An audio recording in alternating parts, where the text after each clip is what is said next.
Hello anime lover, स्वागत है आप सभी का आज की एक और नई वीडियो में। तो आज हम लोग एक्सप्लेन करने वाले हैं जेजेके सीजन 3 के एपिसोड 3 को। अगर इससे पहले कि आपने 2 वीडियोस नहीं देखे हैं तो आप मेरे चैनल पे जाके चेकआउट कर सकते हो, आपको डीप एक्सप्लेनेशन वीडियो वहाँ देखने को मिल जाएंगी।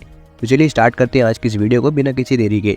एपिसोड की स्टार्टिंग वहीं से होती है जहाँ पिछला एपिसोड खत्म हुआ था, मतलब यूजी के साथ उसकी बाकी की टीम जहाँ पे टेंगन से मिलने के लिए गए होते हैं और टेंगन को उनके बारे में सब कुछ पता होता है, इनका ओरिजिन कहाँ से आया हुआ है और इनका नाम क्या है और ये लोग कहाँ से आए हुए हैं। यहाँ पर टेंगन को सब देखकर काफी ज्यादा शौक हो जाते हैं, उनकी आंखें खुली की खुली रह जाती है कि क्या ये टेंगन है, ये क्या इंसान भी है। जहाँ पर टेंगन बोलता है ये हमारी पहली मुलाकात नहीं हो रही है, क्यों यूकी, मतलब वो डायरेक्ट क्वेश्चन यूकी से कर रहा होता है और यहाँ पर यूकी डायरेक्ट उससे पूछ लेती है कि तुमने टॉम्ब ऑफ स्टार का सील क्यों हटा दिया है। जहाँ पर टेंगन बोलता है कि मुझे लगा तुम लोग केंजाकू के साथ होगी, जिसके कारण मैंने इसका सील हटा दिया है और मैं ह्यूमन हार्ट को नहीं पढ़ पाता हूँ। और केंजाकू के नाम सुन के सभी लोग शौक हो जाते हैं कि ये बंदा कौन है, इसके बारे में इन लोगों को अभी तक पता ही नहीं था। जहाँ पे टेंगन डी ने बताता है कि कोई और नहीं नोरितोशी कामो ही है जो कि केंजाकू है, और जो गेटो के शरीर में जो आदमी है वो कोई और नहीं, उसी को केंजाकू बोलते हैं, वही केंजाकू ही है। इन सबको अभी तक केंजाकू के बारे में कुछ पता ही नहीं था और उस माइंड वाले कर्ज के बारे में कुछ मालूम ही नहीं था। और इन सभी बातों के बीच में ही यूजिन टेंगन से पूछ लेता है कि आप ऐसा क्यों दिखते हो, जिस पर मेगुमी बोलता है कि मुझे तुमसे यही उम्मीद थी इतादोरी। जहाँ पर टेंगन यूजी को आंसर करते हुए बोलता है कि मैं इमॉर्टल हूँ मगर मैं एजलेस नहीं हूँ, इसलिए मेरी एज बढ़ रही है और मैं 500 साल का हो चुका हूँ और जिसलिए मैं इस तरह दिख रहा हूँ। और यहाँ पर टेंगन बताता भी है कि 12 साल पहले मैं अपने स्टार प्लाज्मा वेसल से मर्ज होने में फेल हो गया था, जिसके कारण मेरी एज काफ़ी ज़्यादा बढ़ रही है और मैं खुद भी फेड होता जा रहा हूँ। और यहाँ पर टेंगन इनसे पूछता है कि क्या कोई और स्टार प्लाज्मा वेसल नहीं है मेरे लिए जिससे मैं मर्ज हो पाऊँ। जिस पर मेगुमी और यूटा बोलते हैं कि यहाँ पर हम लोग केंजाकू का प्लान जानने के लिए हुए आए थे और प्रिज्म रियल्म को कैसे ओपन करें उसके बारे में जानने के लिए आए थे। अगर आप इसके बारे में कुछ भी जानते हैं तो आप हमें उसके बारे में प्लीज़ बता दीजिए। जिस पर टेंगन बोलता है कि तुम लोग जिसके बारे में जानना चाहते हो और जो जानना चाहते हो वो मैं तुम्हें सब बताऊंगा, मगर मेरी एक कंडीशन है कि तुम तीनों में से किसी 2 को मेरे यहाँ पास रुकना होगा, मतलब कि यूटा, यूकी या और चोजो के बीच में इन तीनों में से किसी 2 को यहाँ पे रुकना होगा टेंगन के पास उसके गार्ड की तरह। जिस पर यूटा सोचता है कि तुम तो इमॉर्टल हो ना, और यहाँ पर माकी बोलती है क्यों तुम्हें वापस सील होने से डर लग रहा है क्या। जहाँ पर यूकी टेंगन से पूछ भी लेती है कि तुम्हें गार्ड्स क्यों चाहिए और कितने टाइम के लिए चाहिए।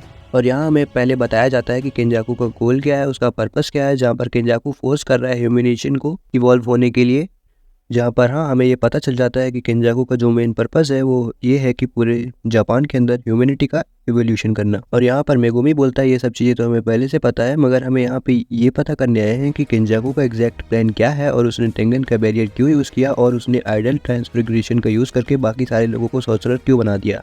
यहाँ पर टेंगन वापस से बताता है कि जो कर्स एनर्जी है वो रिफाइन होती है उजुमाकी के थ्रू, जिसके कारण वो सॉर्सरर तक डायरेक्टली नहीं पहुंच सकती है, जिसकी वजह से हर पर्सन को या फिर उसकी इंडिविजुअलिटी को इनहेंस करना बहुत दूर होता या फिर बहुत कम पड़ता। लेकिन हाँ, केंजाकू ने जो मेथड यूज़ किया उसने केंजाकू का और ह्यूमैनिटी का यूज़ किया, काइंड ऑफ वो मिक्स एक क्रिएट करना चाह रहा था टेंगन और ह्यूमैनिटी का। लेकिन सबको ये पता था कि जो स्टार प्लाज्मा वेसल है वही बस टेंगन से मर्ज हो सकते थे। टेंगन का एवोल्यूशन दूसरों के साथ या फिर टेंगन को दूसरों के साथ मर्ज करना वो ये पॉसिबल नहीं था। जहाँ पर चोजो पूछता भी है कि उसने फिर कैसे तुम्हें इतने सारे लोगों के साथ मर्ज कर दिया। जहाँ पर टेंगन बोलता है क्या क्या तुम लोग सच में अभी ये मानते हो मैं जो तुम्हारे सामने खड़ा हूँ ये मेरा रियल रूप नहीं है, जिसपे वो दिखाता है अपने बाकी सारे रूप को और वो बताता है कि मेरे लिए हेवन और अर्थ दोनों एक ही सेंस में आते हैं। जहाँ पर टेंगन ये भी बताता है कि जो लोग भी उसके साथ मर्ज होंगे वो लोग सर पास कर देंगे सॉर्सरी को भी। और यहाँ पे टेंगन ये भी बताता है कि उसने बैरियर टेक्निक को पोजेस कर रखा है, इसलिए उसे ये फॉर्म लेना पड़ता है। लेकिन हाँ, अगर ह्यूमैनिटी इवॉल्व हुई और उनमें से कोई 1% भी अपना कंट्रोल खोता है तो ये पूरा वर्ल्ड खत्म हो जाएगा, और इसीलिए अब किसी के बीच में कोई भी बाउंड्री नहीं बची हुई है। तो लाखों करोड़ों लोगों की जो इम्प्योरिटीज़ है वो पूरी दुनिया में फैलने लग जाएंगी और टोक्यो जैसा हाल पूरी दुनिया का हो जाएगा। और यहाँ पर यूजी पूछता भी है केंजाकू ऐसा क्यों कर रहा है, जिस पर टेंगन बताता है कि मैंने तुम्हें पहले ही बता के रखा है कि मैं ह्यूमन हार्ट को नहीं पढ़ सकता, जिसके कारण मुझे इसका रीज़न पता नहीं है। जहाँ पर यूकी बोलती भी है कि अगर तुमने मना कर दिया तो कोई तुम्हें मर्ज नहीं कर सकता किसी और के साथ, केंजाकू भी नहीं। तो यहाँ पर टेंगन बताता है कि हाँ, पहले मैं ऐसा कर सकता था मगर मैं इवॉल्व होने के बाद और ज़्यादा पास आ चुका हूँ कर्स स्पिरिट के ह्यूमन के मुकाबले, जिसकी वजह से कर्स स्पिरिट मैनिपुलेशन की जा सकती है। जहाँ पर टेंगन की ये बातें सुन के सभी के सभी शॉक हो जाते हैं और टेंगन यहाँ पे ये बताता है कि अगर किसी तरह केंजाकू ने उसके साथ कॉन्टेक्ट बना लिया तो हो सकता है वो टेंगन को भी अब्जॉर्ब कर ले, और इसीलिए जो स्टार कॉरिएडर है वो इन सभी चीज़ों को रिजेक्ट कर रही है टेंगन की बॉडी। इसीलिए टेंगन बोलता है कि उसे अब यहाँ पर गार्ड्स की जरूरत है ताकि केंजाकू से वो खुद को बचा सके। यहाँ पर टेंगन बताता भी है कि जो केंजाकू है वो भी बैरियर टेक्निक यूज़ कर सकता है उसी की तरह, तो उसे ये भी नहीं पता कि वो ये कब प्लेस सबके सामने आ जाए। जिस पर यूकी पूछती भी है कि वो अभी क्यों कर रहा है, जिस पर टेंगन बताता है कि उसने मर्जर को ब्लॉक कर दिया है और वो होने दे रहा है बाकी के लोगों को। जिसके बाद वो कर्स स्पिरिट मैनिपुलेशन के थ्रू उनकी एनर्जी को, मतलब उनकी कर्स एनर्जी को एब्जॉर्ब भी कर लेगा और फिर वो टेंगन को भी कंट्रोल करेगा। उसने सुकुना के साथ भी डील करने की कोशिश की है और वो हजारों सालों से सॉर्सरर भी है। और यहाँ पर यूकी पूछती है कि केंजाकू जो है वो भी ये चीज़ें क्यों कर रहा है, जहाँ पर टेंगन बताता है कि जो स्टार प्लाज्मा वेसल है 6 आई यूजर्स हैं और टेंगन जो है वो आपस में कनेक्टेड है। और यहाँ पर टेंगन बताता है कि केंजाकू जो है वो 2 बार हार चुका है 6 आई यूजर्स के द्वारा, और दूसरी बार तो उसने सारे ही स्टार प्लाज्मा वेसल को मार दिया था और जो भी 6 आई यूजर्स पैदा हो रहे थे उनको पैदा होने के 1 महीने के अंदर ही मार दे रहा था। लेकिन उसके बावजूद भी मर्जर के दिन दोनों ही अपेयर हो गए, जिसके बाद केंजाकू किलिंग से शिफ्ट हो गया सीलिंग पर। उसने प्रिज्म रियल्म को लिया और उसने, मतलब ये कि जो लोग उसके रास्ते में आ रहे थे उसने उन्हें सील करना स्टार्ट कर दिया। और उसने फिर प्रिज्म रियल्म को लिया और करंटली सिर्फ एक ही 6 आई यूजर्स एग्जिस्ट करता है। लेकिन 12 साल पहले कुछ अलग ही हुआ था, जहाँ पर टोजी जन्निन ने यहाँ पर इंटरवेंशन किया, जिसके अंदर हेवनली रिस्ट्रिक्टेड पावर थी और वो फिजिकली गिफ्टेड था। वो काफ़ी यूनिक था, जो कि काफ़ी डिफरेंट था कर्स एनर्जीज से। और जो 2 लोग आए थे वो कोई और नहीं, गोजो और गेटो ही थे, जो कि स्टार प्लाज्मा वेसल्स को लेके आए थे टेंगन से मर्ज करने के लिए। मगर यहाँ पर टोजी ने आकर उन दोनों को रोक दिया था। और वहाँ पर एक लड़का भी था जो कि कर्स स्पिरिट मैनिपुलेशन कर सकता था, और वो और कोई नहीं, हमारा गेटो ही था। और केंजाकू के हाथ में 6 साल पहले ही प्रिज्म रियल्म लग गया, मतलब कि गोजो की बॉडी उसे काफ़ी पहले ही मिल चुकी थी, जिसकी वजह से वो 6 आई यूजर्स को रोक पाएगा। जहाँ पर मेगुमी पूछता है कि तो फिर कलिंग गेम क्यों हो रहा है, जहाँ पर टेंगन आंसर करता है कि ये जो सब कुछ होने वाला है उसकी पहले ही प्रिपरेशन के लिए ये सब हो रहा है, जहाँ पर अभी के लिए मर्जर होना थोड़ा सा इनकम्प्लीट है। तो इसीलिए कलिंग गेम की हेल्प से प्लेयर्स की जो कर्स एनर्जी है उसका यूज़ करके एक रिचुअल परफॉर्म किया जाए, जिसके बाद केंजाकू जो है वो टेंगन के साथ मर्जर चालू कर सके, जिसकी वजह से पूरे जापान में ह्यूमन एवोल्यूशन होगा। जिसकी वजह से इस रिचुअल को इतने बड़े लेवल पर स्केल करने के लिए केंजाकू को खुद कुछ ना कुछ रूल्स बनाने होंगे, जहाँ पर रूल्स को ऐड करना कलिंग गेम के अंदर ज़रूरी है। और इसीलिए कंडीशन रखी गई है ताकि केंजाकू ही अकेला कलिंग गेम का एडमिन बना ना रह जाए। और इसीलिए केंजाकू के मरने के बाद भी कलिंग गेम नहीं रुकने वाला, चाहे सारे प्लेयर्स पार्टिसिपेट ना करें फिर मर जाए, चाहे सारे प्लेयर्स पार्टिसिपेट करके मर जाए, फिर भी कलिंग गेम नहीं रुकने वाला। और यही एक रास्ता है सिर्फ। और इसीलिए ऐसी कंडीशंस रखी गई है ताकि ये जो पूरा का पूरा रिचुअल है वो कंप्लीट हो सके बिना किसी इंटरफेरेंस के, जिसका मतलब ये है कि प्लेयर्स को 19 डेज के अंदर कॉलोनी के अंदर जाना होगा, 100 पॉइंट इकट्ठा करने होंगे और रूल्स बनाने होंगे। और यहाँ पर यूटा बोलता है, मतलब कलिंग गेम में जाना, 100 पॉइंट अर्न करना और एक न्यू रूल ऐड करना ताकि जो सुमुकी है वो ये गेम ना खेल पाए और बाकी के जो प्लेयर्स हैं जो नहीं खेलना चाहते उन्हें भी ना खेलना दिया जाए। और इसी के दौरान इन्हें गोजो को भी निकालने का ट्राई करना होगा, क्योंकि गोजो के आने से काफ़ी सारी चीज़ें हैंडल हो जाएंगी, ऐसा मेगो भी सोच रहा होता है। और यहाँ पर यूजी टेंगन से कुछ पूछने ही जा रहा होता है, मगर टेंगन पहले ही बोल देता है कि तुम लोग खुद डिसाइड करो कि यहाँ पर कौन रुकेगा। जहाँ पर टेंगन के बोलने से पहले ही चोजो और यूकी रुकने के लिए तैयार हो जाते हैं। जहाँ पर चोजो बोलता है कि इसी की वजह से मैं 2 काम भी कर पाऊंगा, अगर यहाँ पे केंजाकू अटैक करता भी है तो मैं अपने भाई को भी बचा सकता हूँ, नहीं तो उन्हें भी मार डालेगा। और यहाँ पर यूकी बोलती है कि मुझे भी टेंगन से काफ़ी सारे सवाल हैं, इसलिए मैं भी यहाँ पे रुकूंगी।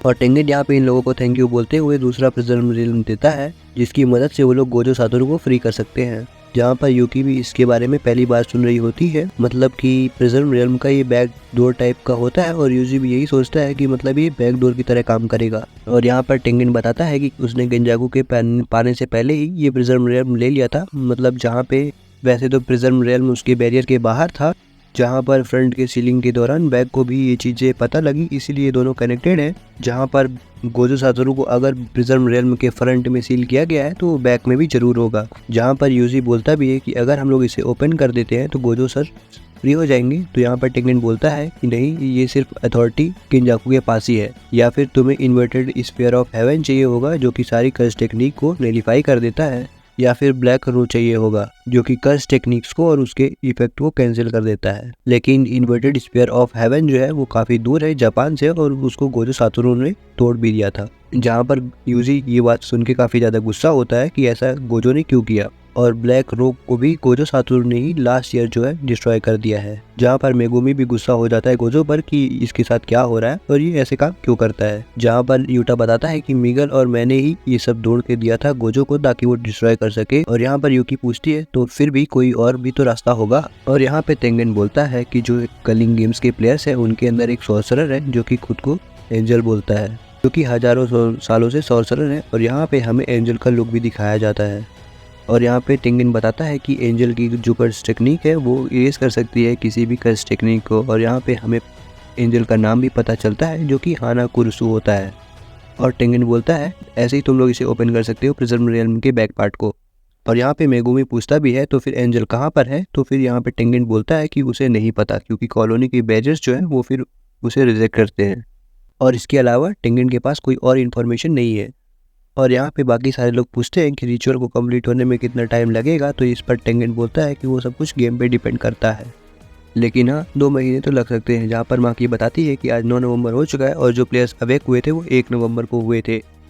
और यहाँ पर मेगुमी समझ जाता है कि इनके पास 10 दिन और 15 घंटे हैं जहाँ पर ये लोग सुमुकी को फोर्स करके कलिंग गेम ज्वाइन कराने से रोक सकें। और यहाँ पे मेगुमी बोलता भी है कि अगर कोई लोग मना करते भी हैं तो वो लोग मारे जाएंगे, जिसमें टेंगन बोलता है कि हाँ और ये रूल सब पर अप्लाई होता है, उन पर भी जो लोग बाद में भी ज्वाइन करेंगे। और ये सारी चीज़ें आइडल ट्रांसफिग्रेशन के थ्रू हो रही है, कोई बाइंडिंग वाव नहीं है, जिसके कारण ये सारी चीज़ें ब्रेन से ही कनेक्टेड हैं। और किसी तरह से अगर इनकी टेक्निक जो लूज़ हुई तो लोग मारे ही जाएंगे। और यहाँ पर हम देखते हैं कि ये बातें जो सोको है वो बता रही होती है जितना उसने अभी तक एनालाइज किया हुआ है। और माकी भी यही बोलती है कि सोको ने भी ऐसी ही बात बताई थी और वो बिल्कुल सही निकली। और यहाँ पर माकी बताती भी है कि जो लोग उसकी तरह हेवनली रिस्ट्रिक्टेड है उनके ऊपर कोई प्रॉब्लम नहीं है। और यहाँ पर माकी पांडा के बारे में भी पूछती है। और यहाँ पर यूजी पूछता है कि जो लोग रेगुलर पीपल थे, मतलब कि जो लोग बाउंड्रीज के अंदर थे या फिर बैरियर के अंदर थे, उनका क्या होगा। तो यहाँ पर टेंगन बताता है कि हाँ उनके पास एक चांसेस है ये चूज़ करने के लिए कि वो लोग मतलब अंदर रहना चाहते हैं या फिर बाहर जाना चाहते हैं। और यहाँ पर प्लेयर्स ऐसे काउंट होंगे जो कि अपने विल या फिर फ्री विल से एंटर करेंगे, वही बस प्लेयर काउंट होंगे।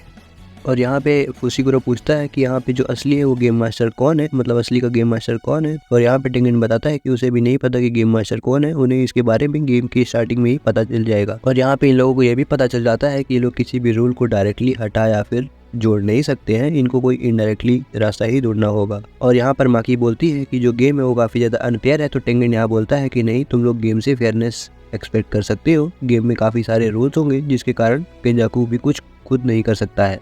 यहाँ पर यूकी बोलती भी है कि अब हमें इन्फॉर्मेशन पता चल चुकी है, जिसका मतलब ये है कि अब सिर्फ रूल्स पर ही डिपेंड होगा कि आगे क्या होने वाला है।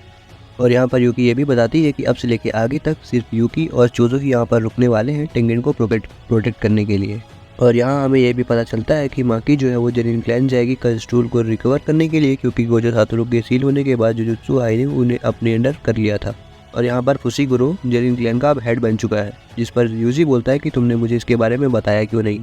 और यहाँ पर माकी बताती है कि इन सब चीज़ों के होने के बाद माकी जाएगी पांडा को ढूंढने के लिए, जिससे कि पांडा जो है वो हेल्प कर सके माकी की।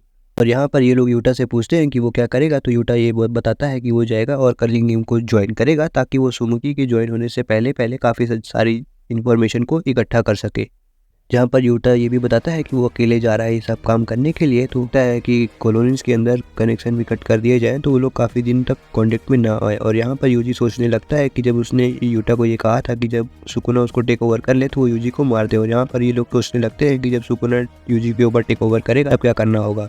तो यहाँ पर मेगुमी बताता है कि अभी उस सुकुना तुम्हारे ऊपर टेक ओवर नहीं कर सकता। और यहाँ पर माकी इन दोनों को बोलती है कि तुम लोग जाकर केंजी से मिलो। जहाँ पर यूजी पूछता है कि केंजी कौन है, तो यूटा बताता है कि केंजी एक 3rd ईयर का स्टूडेंट है जो कि अभी सस्पेंडेड है और उसका पूरा नाम केंजी हकारी है। और यहाँ पर माकी ये भी पूछती है कि क्या हकारी स्ट्रॉन्ग है, तो यहाँ पर यूटा बताता है कि वो अनप्रेडिक्टेबल है और टाइम आने पर वो मेरे से भी ज़्यादा स्ट्रॉन्ग है। और यहाँ पर फाइनली इन लोगों की सारी डिस्कशन खत्म होती है, हम लोग यहाँ पर इन सभी को जाते हुए देखते हैं।